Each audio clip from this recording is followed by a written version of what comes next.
Hello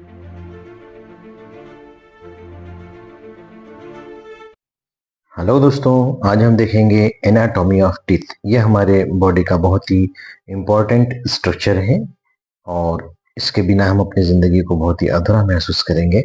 हमारी खूबसूरती के अंदर और हमारे खाने पीने के अंदर, हमारे बोलने के अंदर, सारी चीज़ों में दांत का बहुत इंपॉर्टेंस है। मैं बोलूँगा बोलने के अंदर कैसे, आप खुद महसूस करेंगे जब आप बोलते हैं तो कई मरतबा आपकी ज़बान आपके दांतों को टच होती है। अगर आपके दांत नहीं होंगे तो वहां से हवा निकल जाएगी और आपकी आवाज़ के अंदर वो खासियत और वो खूबसूरती नहीं आएगी, है ना। समझ गए आप मेरी बात को। प्लस खाने पीने तो है, चबाने के अंदर, काटने के अंदर, चीरने के अंदर, कुतरने के अंदर बहुत सारे काम हमारे दांत करते हैं। प्लस हमारी ब्यूटी के अंदर, हमारे चेहरे की खूबसूरती के अंदर भी दांत हमारे लिए इंपॉर्टेंट है। So today we will discuss about the anatomy of teeth. Introduction के अंदर लिखेंगे आप इसके अंदर कि teeth are the part of masticatory apparatus. Mastication मतलब चबाना, मेस्टिकेटरी मतलब चबाने वाला, एपरेटस मतलब यंत्र। तो हमारा मुंह क्या है, बोलने के लिए भी काम में होता है, स्वाद के लिए भी होता है और खाने को चबाने के लिए भी होता है। सो ऊपर वाले ने बहुत ही अच्छे तरीके से इंसान को बनाया है। तो हमको बार बार ऊपर वाले का शुक्र अदा करना चाहिए, उसका थैंकफुल होना चाहिए कि उसने हमको इतना अच्छा बनाया है। तो these are the parts of masticatory apparatus and are fixed to the jaws. और हमारे जबड़ों के अंदर ये फिक्स होते हैं। These are calcified structure. ये क्या है, कैल्सिफाइड स्ट्रक्चर है, कैल्शियम से बने हुए हैं और embedded in the upper and lower jaw. Embedded मतलब गड़े हुए, धसे हुए। देखें हमने कई मरतबा हमने स्कल देखा है, उसके अंदर आप देखें सॉकेट्स हैं, बोनी सॉकेट के अंदर टीथ है। Okay, so embedded in human beings teeth are replaced once in life. So हम डाइफोडेंट के डाइफायोडोंट कहलाते हैं, डाइफायोडोंट, है ना। कि हमारे दांत एक तो मिल्क टूथ होते हैं, डेसिडुअस टीथ कहते हैं जिनको हम, कि जैसे हमारी उम्र बढ़ती जाती है 6 महीने के बाद कभी भी अपेयर होते हैं, ठीक है। तो ये परमानेंट नहीं होते, एक बार टूटते जरूर है, तो एक बार रिप्लेस होते हैं, मतलब उसके बाद जो दांत आते हैं वो परमानेंट टीथ कहलाते हैं। सो टाइप ऑफ टीथ के अंदर दो हैं, दो सेट है हमारे पास। फर्स्ट सेट को हम मिल्क टूथ या डेसिडुअस टूथ कहते हैं और सेकंड सेट को हम परमानेंट कहते हैं, जो कि किसी एक्सीडेंट से ही टूटेंगे, अदरवाइज ऐसे नहीं टूटेंगे, ठीक है। अब नंबर ऑफ टीथ की बात करें तो सबसे पहले हमें इसके नाम भी याद होना चाहिए। इसके अंदर इंसीजर होते हैं, केनाइन होते हैं, प्रीमोलर और मोलर होते हैं, है ना। ऐसे तो आपको याद होगा, बट फिर भी मैं आपको इस डायग्राम के थ्रू बताना चाहूंगा।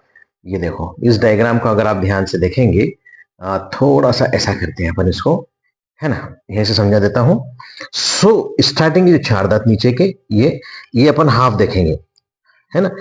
ये अपर हाफ, ये लोअर हाफ, ईच जॉ, है ना, ये पूरा अपर जॉ, लोअर जॉ। सो इंसिजर, अगर हम अपर हाफ की देखें या लोअर हाफ की देखें तो दो इंसिजर है, दो इंसिजर है, वन केनाइन है, दो मोलर है, प्री मोलर सॉरी, और तीन मोलर है।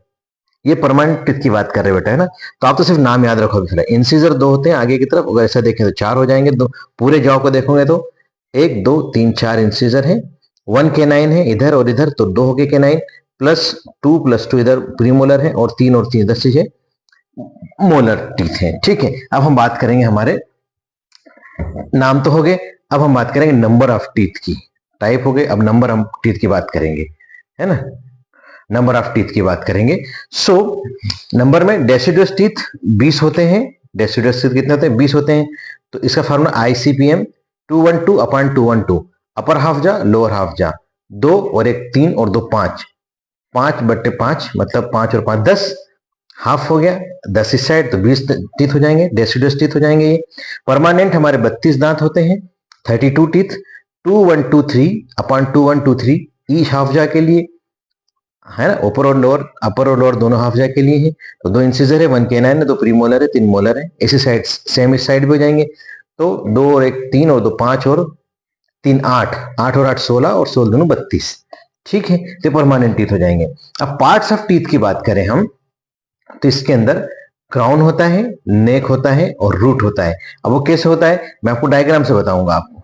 इज इट क्लियर कि हमको एक डायग्राम याद होना चाहिए टीथ का। और अच्छा, कभी कभी क्या होता है कि डायग्राम एग्जाम के अंदर पूछ लिया जाता है बेटा, कि आप TS ऑफ या टीथ का TS बनाइए साहब, ये पार्ट्स ऑफ टीथ के डायग्राम बनाइए। देखो बहुत आसान है डायग्राम भी, ये हमारा सबसे हार्डेस्ट पार्ट होता है दांत का, ये इनामल कहलाता है बेटा। दिस इज इनामल, जो हमको ऊपर की तरफ दिखता है, यही क्राउन भी होता है, like this. This is enamel. Is it clear? ये इनामल हो गया। अब यहां से हम इसकी ये देखेंगे तो सीमेंटम वाला पार्ट हो जाएगा, लाइक दिस। अब इसके अंदर देखें, हम देखते जाए, एक एक चीज देखते जाए। ये गम है जिसके अंदर हमारे दांत गड़े हुए होते हैं, इसको कवर करके रखता है। गम मतलब मसूड़े, ठीक है। स्पॉन्जी होते हैं गम, स्पॉन्जी तो नहीं कहेंगे अपन, थोड़ा सा फ्लैशी होते हैं, ये कहें अपन, मांसल पार्ट होता है। और प्लस अब हम देखेंगे तो इसके अंदर जो ये वाला पोर्शन है, दिस इज डेंटाइन। कौन सा? मैं कलर निकाला, देखो, दिस इज डेंटाइन, है ना। और ये इसके अंदर होती है अपनी पल्प कैविटी, यहां से जाती है और सीधे यहां तक आती है। This is pulp cavity, this is pulp cavity, pulp cavity. और यहां पर इसके आसपास जितनी चीजें हैं, ये हमारा डेंटाइन है, दिस इज डेंटाइन। और ये हमारा जो पोर्शन है, ये वाला जो मैंने अभी जस्ट नीचे बनाया था, ये नाम है हार्डेस्ट पार्ट, ये हमारा सीमेंटम है, ठीक है। This is cementum. इसके अंदर हमारा न्यूरोवास्कुलर बंडल होता है बेटा, है ना। एक तो हमारी आर्टरी निकलती है, ठीक है, एक हमारी होती है वेन, न्यूरोवास्कुलर, है ना, और एक हमारी होती है नर्व, ठीक है। तो this is neurovascular bundle. Is it clear? ये हमारा एक डायग्राम हमारे साथ में चल रहा है। Is it clear? मुझे उम्मीद है कि आप समझ रहे होंगे इसको। साथ में एक सॉकेट होता है, सॉकेट समझते हैं आप लोग, बोनी सॉकेट। तो बोनी सॉकेट कैसे हो जाएगा? लाइक दिस, ये हमारा बोनी सॉकेट हो जाएगा, लाइक दिस। ये पूरे दांत को इसने कवर कर रखा है यहाँ पे। This is bony socket. ये apical foramen, this is apical foramen, ये बोनी सॉकेट है, पूरा बोन वाला पोर्शन है। Is it clear? तो इस तरीके से दांत हमारा गड़ा हुआ होता है, ये हमारे दांत की स्ट्रक्चर है, ये हमारा बनावट है इसकी। Is it clear? अब मैं इसको आपको फिर से यहाँ पे जो मैंने बनाया है आप लोगों के लिए क्लियर, है ना, ये तभी आपको फटाफट बना के बताया। अब आप देखो, इसके अंदर हम देखेंगे, इसके पार्ट्स की बात करेंगे, ठीक है। अब आप समझ में आया आपको? ये इनामल है, हार्डेस्ट पार्ट, ये क्राउन है, गम्स के ऊपर जितना क्राउन है, और गम वाला पोर्शन नेक कहलाता है। और रूट जो होती है हमारी, ये पूरा इसका बेस जो है, इसमें आपका पेरियोडोंटल मेम्ब्रेन भी आ जाएगा, सीमेंटम भी आ जाएगा, न्यूरोवास्कुलर बंडल भी आ जाएगा, अपाइकल फोरामन भी आ जाएगा, है ना। ये देखो, न्यूरोवास्कुलर बंडल भी आ गया, ठीक है। तो ये सारा का सारा रूट के अंदर आ जाएगा। Is it clear? आया समझ में कि क्राउन क्या है ना। तो क्राउन क्या है? प्रोजेक्टिंग अबोव और बिलो द गम। अब देखो, अगर हमारे नीचे का दांत है तो अबोव द गम, और अगर ऊपर वाला अपर जाका है तो below the gum. Is it clear? ये क्राउन हो जाएगा, ये क्राउन कहलाएगा, इनामल वाला पोर्शन, दिस जितना दिख रहा है हमको। Neck sorry, between the root and crown, ये रूट है और ये क्राउन है, इनके बीच में जो चीज मिल रही है वो हमारी नेक कहलाती है। इज इट नेक? ठीक है, क्लियर? Is it clear? अच्छा, और रूट जो है बिलो द गम है, embedded in the socket, alveolar socket या एम्बेडेड इन द जॉ, ठीक है। अब हम बात करेंगे इसके स्ट्रक्चर की। ये हमने स्ट्रक्चर का डायग्राम बनाया है पूरा, देखो स्ट्रक्चर का डायग्राम है ये, आप इसको चाहे स्क्रीन शॉट ले सकते हैं, स्क्रीन शॉट लीजिए, है ना। ये आपको पूरा स्ट्रक्चर हो जाएगा बेटा। मैं छोटा सा बना के रखता हूँ ताकि आप इसका स्क्रीन शॉट आसानी से ले लें। अब आप इसका स्क्रीन शॉट ले लेना इस समय से। अब हम बात करेंगे इसके पल्प कैविटी की, स्ट्रक्चर की। तो पल्प कैविटी मतलब कहां पर है हमारी ये पल्प कैविटी? ग्रीन कलर से हमने बनाई है, दिस इज पल्प कैविटी। तो इन सेंटर लाइन बाय ओडोंटोब्लास्ट, इसके अंदर ओडोंटोब्लास्ट होते हैं जो दांत को बनाने का काम करते हैं, ठीक है, सेल्स होती हैं, ठीक है। तो ये पल्प कैविटी यहाँ पे ग्रीन कलर की। देन डेंटाइन, जो मैंने पिंक कलर से थोड़ा सा बनाया है, डेंटाइन है। तो surrounding the pulp cavity, pulp cavity को चारों तरफ जो घुमा के रख, सराउंड करके रख रही है, वो डेंटाइन कहलाती है। इनामल हार्डेस्ट पार्ट होता है, और enamel covering the dentine, dentine को कवर कर रखता है। Hardest part of the body भी एक्चुअली दांत तो का तो है ही है, प्लस बॉडी का भी हार्डेस्ट पार्ट है। इसके अंदर 97% कैल्शियम होता है।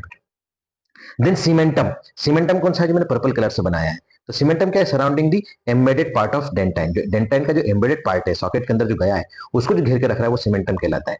देन पेरियोडोंटल मेम्ब्रेन, ये वाले, this is periodontal membrane, holds the teeth, holds the root of teeth in the socket, ये सॉकेट के अंदर रूट ऑफ द टीथ को पकड़ के रखती है, होल्ड करके रखती है। अब इसके अंदर एक इंपॉर्टेंट चीज याद रखना, डेंटाइन, इनामल एंड सीमेंटम, ये सीमेंटम है, सॉरी ये सीमेंटम है, ये डेंटाइन है, और ये इनामल है। दीज आर नॉन वेस्कुलर, समझ रहे मेरी बात को, कि इनको कोई ब्लड सप्लाई भी नहीं होता है, ना ही कोई नर्व सप्लाई होता है। Neither they are supplied by blood, they have blood supply, nor they have nerve supply, ना तो इनका नर्व सप्लाई होता है और ना ही इनका ब्लड सप्लाई होता है। किन किन का? इनामल का, डेंटाइन का और सीमेंटम का। ये आपकी इंपॉर्टेंट चीज है, याद रखने के लायक चीज इसके अंदर। ओके बेटा, ये इसके अंदर इंपॉर्टेंट चीज है। अब हम बात करेंगे इसके स्ट्रक्चर के बाद डेंटिशन की। डेंटिशन समझते हैं आप लोग? दांत का निकलना, इरुप्शन ऑफ टीथ, इसको हम कहते हैं डेंटिशन। है ना। बच्चा जब 6 महीने का होने लगता है तो उसकी फिर डेंटिशन प्रॉब्लम होती है, ठीक है। दांतों दांतों के निकलने की समस्या चालू होती है, चिड़चिड़ा हो जाता है, रोता है ना। तो ये सारी चीजें डेंटिशन कहलाती है। इरोप्शन ऑफ टीथ, इसमें क्या होगा, दो टीथ है हमारे पास, डेसिडुअस टीथ है और परमानेंट टीथ है। तो डेसिडुअस टीथ जो मिल्क टीथ है begins to erupt about 6 month of life. कोई फिक्स नहीं, बट मोस्टली ऐसा ही होता है कि 6 महीने के बाद ही चालू हो जाते हैं दांत निकलना, and fully erupted after up to second year of age या सेकंड ईयर ऑफ लाइफ। 2 साल की उम्र जब तक आती है दांत मिल्क टीथ निकल चुके होते हैं मोस्टली। हाँ, अपवाद हो सकते हैं, exceptions are there, but mostly ऐसा ही होता है। Permanent teeth erupts in different period of life. जो परमानेंट टीथ है वो 7 साल के बाद कभी भी चालू हो जाता है आना, डिफरेंट पीरियड होती है इसकी भी, बट मोस्टली क्या होता है 6, 6.5, 7 साल से निकलना चालू हो जाते हैं। अब हम फंक्शन की बात करेंगे। तो मैंने आपको बताया था कि 4 टीथ हमारे, इंसिजर है, केनाइन है, प्रीमोलर और मोलर है। तो इंसिजर जो होते हैं कटिंग, इट है सिंगल रूट, कटिंग के काम में आता है। जैसे हम कोई सेवफल खा रहे हैं तो सबसे पहले हम सामने से कतरते हैं ना इसको, ठीक है, तो it is cutting, for cutting, ठीक है। केनाइन, तो केनाइन जनरली यूज होता है जो नॉन वेजिटेरियंस होते हैं उनके अंदर ज्यादातर इस्तेमाल होता है, या फिर हम गन्ना खाते हैं तो हम उसका इस्तेमाल करते हैं, ठीक है। तो have single root, it also have single root, use for holding and tearing, ये क्या किसी भी चीज को पकड़कर फाड़ने के अंदर काम में आता है, ठीक है। प्रीमोलर, ये बाइफिट रूट होती है इनकी, मतलब इनकी 2 रूट होती हैं। ये अभी तक हम सिंगल रूट की चीज देख रहे थे। प्रीमोलर की जनरली बाइफिट होती है, लेकिन कभी कभी सिंगल भी हो जाती है। बट इसके क्या होता है, इसके जो क्राउन है वो कस्प होते हैं क्राउन के अंदर, है ना। कस्प मतलब समझ रहे हैं आप लोग, ये भी क्या है, सिंगल है ये, है ना। अब कस्प मतलब लाइक दिस, ये हमारा दांत, तो अब कस्प हो गए तो बाई कस्प है तो बाई कस्पिड कहलाएगा, है ना। ये प्री मोलर के अंदर, मोलर के अंदर और ज्यादा कस्प मिलेगा, तो 3 से 4 कस्प मिल सकते हैं। और इसकी रूट कैसे होगी, बाई, यस, लाइक दिस, बाइफिट। तो एंटीरियर पोस्टीरियर हो सकती है, मीडियल लेटरल हो सकती है, कैसा भी हो सकता है, अलग अलग प्रीमोलर के लिए अलग अलग होता है, ठीक है। तो ये बाइकस्पिड टूथ होते हैं जनरली प्रीमोलर। और क्या काम करते हैं, हेल्प्स इन ग्राइंडिंग। अब चूंकि इसका एरिया बढ़ गया ना, सरफेस एरिया पे देखो, ये चिन्ह फाड़ने काम आ गया, काटने कुतरने काम आ गया, तो इसका जो एरिया है बड़ा है, तो इसकी वजह से क्या, इसका जो बेस बना है यहाँ पे, समझ लो पर बेस कह लो यहाँ पे, तो एरिया ज्यादा हुआ तो ये पीसने के काम में आएगा, ग्राइंडिंग देती ग्राइंडिंग के लिए, ठीक है। Molar also have 2 to 3 roots, anterior posterior medial lateral हो सकती है, and also use for grinding. Blood supply branches of maxillary arteries को सप्लाई करती है। Nerve supply alveolar nerve supply करती है। अच्छा, इसके अंदर भी देखो अपर टीथ जो होते हैं हमारे, अपर जॉ वाले, वो सुपीरियर एल्वियोलर नर्व इसको सप्लाई करती है, और इसकी भी ब्रांच है, anterior superior nerve, anterior superior alveolar nerve, posterior superior alveolar nerve और middle superior alveolar nerve.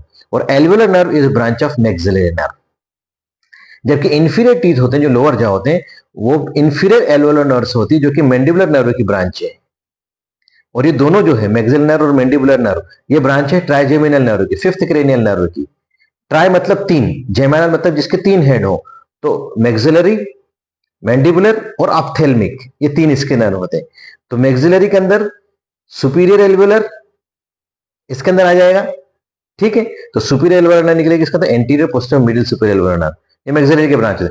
Inferior alveolar nerve जो है मैंडिबुलर नर्व की ब्रांच है, और ये सब मिलकर किसकी ब्रांच है, ट्राइजेमिनल नर्व की ब्रांच है।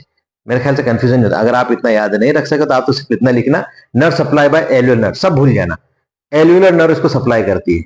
I hope you will get full marks. Is it clear, ये तो हमको डीप में याद होना चाहिए, थोड़ा सा हमारी बेसिक कंसेप्ट क्लियर होना चाहिए। लिखने के लिए तो आप इतना भी लिखेंगे तो आपको 4 मार्क्स मिल जाएंगे। Is it clear. अब हम बात करेंगे अप्लाइड एस्पेक्ट की।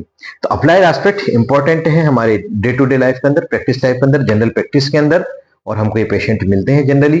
अगर हम इसको देखें तो मेडिको लीगल इंपॉर्टेंस इसका दांत का ज्यादा है। अगर कोई लावारिस बॉडी मिली है, हमको पता नहीं कितने उम्र की है, क्या है, कैसा है, तो हम उसके दांतों के प्रेजेंस के आधार पर, बेस के ऊपर उसका एज को डिसाइड कर सकते हैं। Is it clear. स्कर्वी बहुत कॉमन चीज है, 11th 10th 6th स्टैंडर्ड का आजकल तो क्वेश्चन है scurvy. Bleeding in spongy gum से due to deficiency of vitamin C, vitamin C की डिफिशियंसी स्कर्वी होता है। पायरिया, पायरिया मतलब इम्प्रॉपर हाइजीन की वजह से पस निकलना मसूड़ों के अंदर से, पहले स्कर्वी होगा उसके बाद पायरिया चालू हो जाएगा, ब्लड और पस का फॉर्मेशन निकलेगा वहां से, ठीक है, मिक्स करके निकलेगा। बहुत ही बैड स्मेलिंग माउथ कह रहे हैं अपन इसको, मुंह से बदबू आएगी पायरिया के अंदर, तो इम्प्रॉपर ओरल हाइजीन की वजह से होता है। Periodontitis, inflammation of gum is known as periodontitis. Dental caries बहुत कॉमन है आजकल, बच्चों में ज्यादा होती है, बड़ों में भी हो जाती है, ड्यू टू बैक्टीरियाज। क्या होता है कि हमारा जो दांत है, फॉर एग्जांपल अब यहाँ पे एक बार छोटा सा इन्फेक्शन हुआ, होल हुआ, तो बार बार बार बार बैक्टीरियल इन्फेक्शन होते होते होते होते कि केरीज बन जाएगी, ये दांत यहाँ से खराब होने लगेगा, काला कालापन आने लगेगा, है ना, ये यहाँ से काला कालापन देखे ना आप अक्सर लोगों को डेंटल, और फिर ये इन्फेक्शन यहाँ तक पहुंच जाता है। तो अपाइकल एप्सिस या अपाइकल फोरामन है हमारा, है ना। तो इसको यहाँ पर एप्सिस बन जाता है, अपाइकल एप्सिस बन जाता है, पस फॉर्मेशन हो जाता है, फिर हम उसको एक्सरे लेते हैं, है ना। दांत के डॉक्टर जो डेंटिशियन होते हैं, हमारे डेंटिस्ट होते हैं, वो एक्सरे लेके बताते हैं साहब आपको तो पस हो गया है, फिर इसका प्रॉपर इलाज करते हैं, ठीक है। तो अपाइकल एप्सिस, अनट्रीटेड केरियस जो है अपाइकल एप्सिस के अंदर कन्वर्ट हो जाती है। इसी तरीके हचिंसंस टीथ होता है बेटा, हचिंसंस, देखना पानी लग गया है, हचिंसंस, ये सी एच है ना, HUTCHINSN, ये हचिंसन एक साइंटिस्ट हैं। तो सिफिलिस एक बीमारी होती है, बैक्टीरियल इन्फेक्शन होता है और सेक्सुअली ट्रांसमिटेड डिसीज है, STD। तो सिफिलिस के अंदर जनरली हचिंसन टीथ मिलते हैं, इसके अंदर नॉच्ड टीथ मिलता है हमको, धीरे धीरे डिके होके क्या होता है कि ये हमारा ऐसा सेमी सर्कुलर ऐसा एक तरफ से ऐसा नीचे दब जाएगा, लाइक दिस। तो हचिंसन टीथ कहलाते हैं, ठीक है। आई टीथ, आई टीथ समझते हैं कि जो हमारा अपर कैनाइन है ये हमारे आई टीथ कहलाते हैं, क्योंकि इसका जो संबंध है सीधा इसका रिलेशन आंख से होता है, ठीक है। आंख तक, मीडियल वॉल ऑफ द आई तक, आई बाल तक पहुंचता है, इसकी रूट जो है वो। तो upper canine also known as eye teeth, and they have, because they have long root reaching up to the eye, infection of these may spread up to the brain। अब क्योंकि फेशियल वेन वो यहाँ पर है, cavernous sinus है, तो thrombosis of cavernous sinus तो brain के इन्फेक्शन हो जाता है, इसको आई टीथ कहते हैं बेटा। विजडम टीथ, अक्कल दाढ़ा बोलते हैं हम इसको। तो आफ्टर 17 ईयर्स ऑफ एज या 18 to 20 ईयर ऑफ एज ये निकलना चालू होती है, किसी भी उम्र में निकल सकती है, 20 से 25 साल, 30 साल, किसी को नहीं भी निकलती है, इम्पैक्टेड टीथ भी कहलाता है, ठीक है। तो किसी को निकलती है, किसी को नहीं निकलती है। तो याद रखना आपको कि third molar teeth are also known as wisdom teeth, अक्कल दाढ़ कहलाती है ये। And because usually between 18 to 20 year of age, ये 18 से 20 साल में आदमी थोड़ा सा होशियार हो जाता है, समझदार हो जाता है, इसलिए हम इसको अक्कल दाढ़ कहते हैं। I think it is sufficient for today. Okay, thank you very much.